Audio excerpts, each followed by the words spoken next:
Selamat siang, jumpa lagi dengan Denok Ayu Novel. Bagaimana kabar sobat semua? Sebelum kita mulai cerita ini, ayo silakan subscribe, like, komen, share dan nyalakan loncengnya untuk mendapatkan notifikasi terbaru ketika Mimin upload videonya. Menantu terbaik bab 494 Dewa Perang Tidak Mati.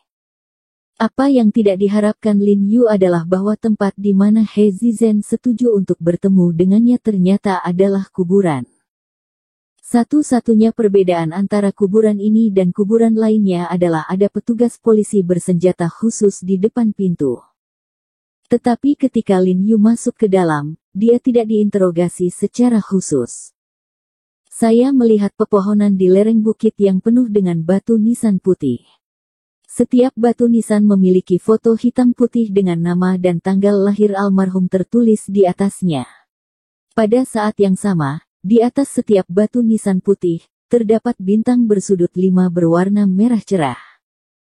Lin Yu dapat menebak bahwa sebagian besar dari mereka yang dikuburkan di sini adalah tentara di ketentaraan, dan kemungkinan besar mereka dikorbankan secara heroik pada masa itu. Di depan salah satu nisan di lereng bukit ada beberapa sosok berseragam militer, salah satunya adalah He Zizhen. Lin Yu berjalan menuju He Zizhen dan yang lainnya dengan cepat.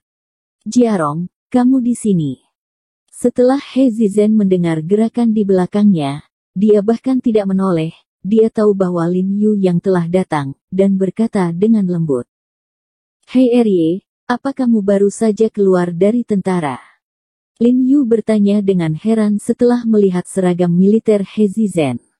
"Tidak, aku akan kembali ke tentara sebentar lagi, hanya bergegas kembali dari tentara ke perbatasan," kata He Zizhen dengan sungguh-sungguh. "Kamu mau pergi?"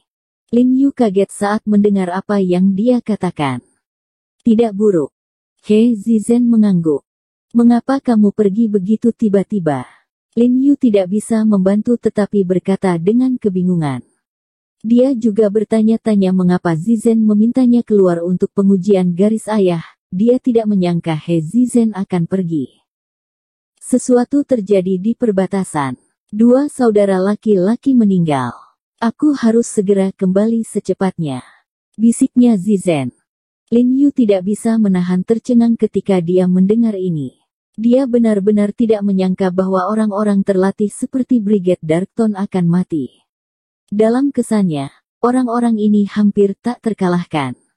Tetapi kenyataannya adalah semakin banyak orang seperti itu, semakin mudah untuk mati. Bahkan jika itu yang kuat, bukankah itu hanya terjadi di sekitar pintu hantu? Bahaya di perbatasan bukanlah yang bisa dibayangkan orang biasa. Meski cederamu sudah sembuh, tapi kamu sudah lama berada di tempat tidur, ditambah dengan racun asli pada otot, fisikmu masih perlu istirahat sebentar. Lin Yu berkata gelisah. Ada aspek lain yang sangat serius dari jenis racun aneh dongeng ini, yaitu akan memiliki efek samping yang besar pada otot-otot tubuh manusia. Bagaimana dia bisa pulih ke kondisi puncak semula setelah waktu penyembuhan dan latihan yang singkat? Jadi jika He Zizhen seperti ini, jika Anda kembali, Anda mungkin mengambil risiko besar. Lihat gunung batu nisan ini. He Zizhen mengangkat kepalanya dan melihat batu nisan di sekitar matanya, dan berkata dengan bangga, "Orang-orang yang berbaring di sini adalah orang-orang hebat yang melemparkan kepala dan darah mereka untuk tanah air. Bagaimana saya bisa bersembunyi di tempat yang damai ini? Selama aku bisa kembali dan berperang berdarah dengan saudara-saudaraku, bahkan jika aku mati, bagaimana aku bisa takut pada diriku sendiri?" Situasi di perbatasan jauh lebih serius dari yang dikatakannya. Saudara-saudara terluka dan terbunuh hampir setiap hari, jadi bagaimana mungkin dia masih bisa tinggal di ibu kota? Jika bawahannya terus bersembunyi darinya, rumah sakitnya tidak akan hidup lagi. Juga cepat kembali. Lin Yu melihatnya menggelengkan kepalanya tanpa daya dan tersenyum pahit. Dia tahu bahwa dia tidak bisa membujuknya untuk menjadi terlalu percaya diri, dan dia tidak membujuknya sama sekali. Dia berkata langsung, "Hei Erye, sebelum pergi, bukankah aku harus memenuhi perjanjianku denganmu?" Pergi untuk tes garis ayah. He Zizhen menoleh ketika dia mendengar kata-kata itu, melambaikan tangannya dan tersenyum. Saya telah mempertimbangkan masalah ini juga. Sejak saya telah hidup atau mati, masih menjadi pertanyaan apakah saya dapat kembali dengan selamat, jadi mengapa mengganggu Anda atau diri Anda sendiri? Jika Anda benar-benar anak saya, maka secara alami saya akan memiliki beberapa kekhawatiran, bahkan jika saya mati, saya akan merasa menyesal, dan jika saya mati, Anda tentu akan sedih. Jika hasil penilaian ini tidak dilakukan, kami tidak akan begitu sedih. Dan saling memberikan harapan, bukankah itu lebih baik? Hei Erye benar, maka itu terserah keputusanmu. Lin Yu memandang He Zizhen yang bebas dan santai, mengangguk dan tersenyum. Jangan khawatir, Jiarong, jika aku bisa hidup kembali, aku akan berhutang banyak padamu anggur, hahaha. He Zizhen mengangkat kepalanya dan tersenyum, mengatakan apa yang telah dia sepakati dengan Lin Yu untuk diminum. Sayangnya, meski sekarang sudah keluar dari rumah sakit, dia meninggalkan ibu kota. Oke, aku akan menunggumu untuk tetap mabuk atau kembali. Lin Yu juga mengangguk dengan penuh semangat, dengan jejak martabat dan kekhawatiran di matanya, betapa dia berharap He Zizhen dapat kembali dengan selamat. Instruktur, kalau begitu aku pergi. Setelah He Zizhen selesai berbicara, dia memberi hormat ke batu nisan di depannya. Lin Yu mengikuti pandangannya dan kemudian dia terkejut, dan menemukan bahwa gambar yang bertatahkan di batu nisan di depan He Zizhen bukanlah orang lain, itu adalah Dewa Perang Siang Nantian. Hei Erye, apakah kamu di sini untuk mengucapkan selamat tinggal pada Siang Lao? Lin Yu Hong bertanya pada He Zizhen. Ya. Meskipun dia hanya menjadi instruktur saya selama lebih dari setengah tahun, apa yang saya pelajari darinya sangat penting. Jika bukan karena keterampilan yang dia ajarkan kepada saya mungkin tidak tahu berapa kali saya telah mati. Saya sudah menganggap dia sebagai tuan di hati saya. He Zizhen menghela nafas pelan dan berkata dengan lembut, sayang sekali aku pernah bersumpah untuk membalaskan dendamnya. Tapi sejauh ini aku belum bisa menemukan pembunuh yang membunuhnya. Jika aku pergi kali ini, jika aku tidak bisa kembali, aku takut maaf seumur hidup. Dia adalah orang yang percaya dan berjanji, meskipun dia berjanji untuk Siang Nantian, jika dia tidak bisa melakukannya, dia akan merasa berhutang pada Siang Nantian. Lin Yu tidak bisa menahan perasaan sedikit tak tertahankan ketika dia melihatnya seperti ini. Setelah ragu-ragu sejenak, dia berbisik kepada He Zizhen, Hei Erye, bisakah aku mengambil langkah untuk berbicara? Aku punya hal penting untuk diberitahukan kepadamu. Bagaimanapun, sekarang dia akan menyembuhkan Siang Nantian, bahkan jika dia memberitahu Hei Erye, tidak masalah, bagaimanapun, dia tidak ingin melihat Hei Erye pergi dengan penyesalan. He Zizhen terkejut sedikit, lalu mengikuti Lin Yu ke samping, menatap Lin Yu dengan rasa ingin tahu.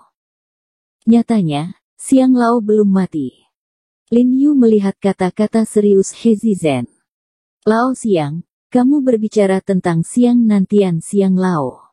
Dia tidak mati. He Zizhen menatap Lin Yu, bingung dan bingung. Bagaimanapun, Siang Nantian telah meninggal beberapa tahun yang lalu, dan semua orang tahu ini. Faktanya.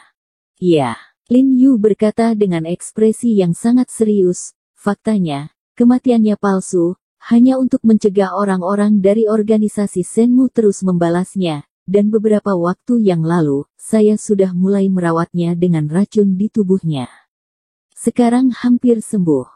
Mata He Zizhen tiba-tiba melebar, wajahnya penuh dengan luar biasa, dan kemudian sudut matanya dipenuhi dengan kejutan, dan dia gemetar, Jiarong, apa yang kamu katakan, serius?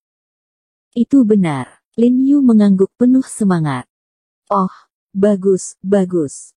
He Zizhen tahu bahwa Lin Yu tidak bisa membohonginya dengan hal semacam ini, meraih lengan Lin Yu, lalu dengan hati-hati melihat sekeliling, dan berkata kepada Lin Yu, Jiarong, terima kasih telah memberitahuku kabar baik, dan terima kasih atas perawatannya. Oke, Siang Lao, jika aku bisa hidup kembali kali ini, kita bertiga akan minum bersama. Bagus. Lin Yu mengangguk penuh semangat dan tersenyum.